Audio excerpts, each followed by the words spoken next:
Saatnya ASEAN Way menjadi ASEAN Win. Konferensi tingkat tinggi KTT ke-48 ASEAN telah dibuka secara resmi kemarin. Mulai dari tuan rumah KTT, Presiden Filipina Ferdinand Marcos Jr. hingga Presiden Republik Indonesia Prabowo Subianto menyerukan pesan serupa, yakni mendorong peningkatan kerjasama di ASEAN. Marcos menekankan urgensi kerjasama itu karena konflik geopolitik saat ini. Sementara itu, Prabowo mengingatkan risiko El Nino ekstrim yang dapat memengaruhi produksi pangan. Ia menyerukan koordinasi kawasan untuk memajukan cadangan pangan. Kerjasama memang sudah menjadi niat mulia sejak pendirian Perhimpunan Negara-Negara di Asia Tenggara ini pada 1967. Di hampir 5 dekade usianya pun, sudah begitu banyak kerjasama dijalin, baik intra-ASEAN maupun kerjasama regional dengan negara non-member.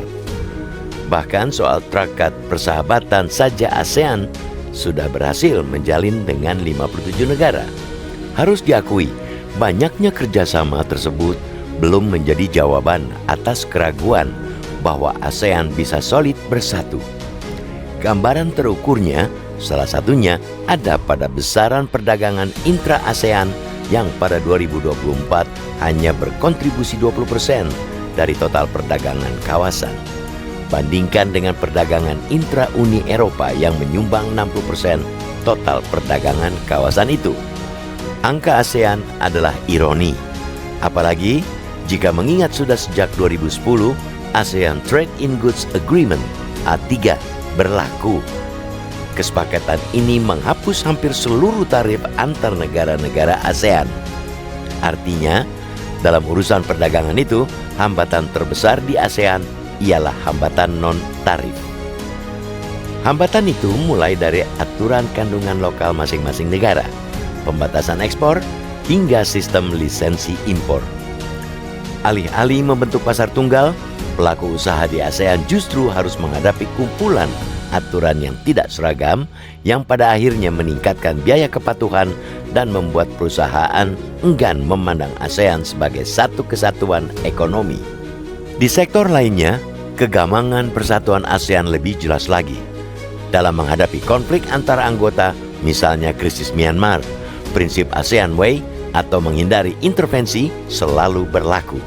Dengan begitu, mekanisme-mekanisme untuk mengatasi konflik seperti protokol penyelesaian sengketa atau mekanisme good offices hampir tidak pernah dipakai.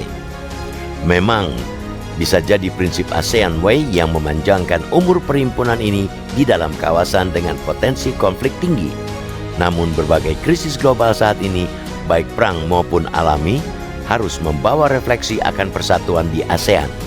Berkaca dari perang AS-Israel versus Iran pun, tidak ada negara ASEAN yang kebal dari ancaman krisis energi. Di sisi lain, potensi ASEAN soal energi bersih maupun pangan juga tidak akan menjadi kekuatan besar tanpa benar-benar bersatu. Jawaban ini tentunya ada pada masing-masing kepala negara. Kita pantas mengapresiasi Presiden Prabowo yang menunjukkan tekad mengenai hal itu pada KTT khusus Brunei Darussalam, Indonesia, Malaysia, Philippines, East Asian Growth Area, BIM-IGA, yang berlangsung di Filipina sehari sebelum pembukaan resmi KTT ASEAN. Prabowo mengingatkan akan potensi besar tenaga air, surya, hingga angin yang dimiliki kawasan ini. Ia pun mempertanyakan kesiapan para negara anggota BIM-IGA untuk bertindak berdasarkan potensi itu. Prabowo bahkan mendorong langkah konkret untuk pengembangan tenaga air di Borneo, perluasan proyek energi surya di Palawan, hingga peningkatan kapasitas jaringan listrik Trans Borneo Power Grid. Kita berharap pertemuan di Filipina, baik KTT ASEAN maupun KTT-KTT khusus lainnya, membawa perubahan nyata dalam persatuan ASEAN.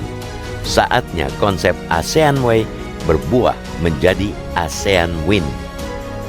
Dengan begitu, ASEAN benar-benar menjadi kekuatan yang memberi keuntungan nyata pada para anggotanya.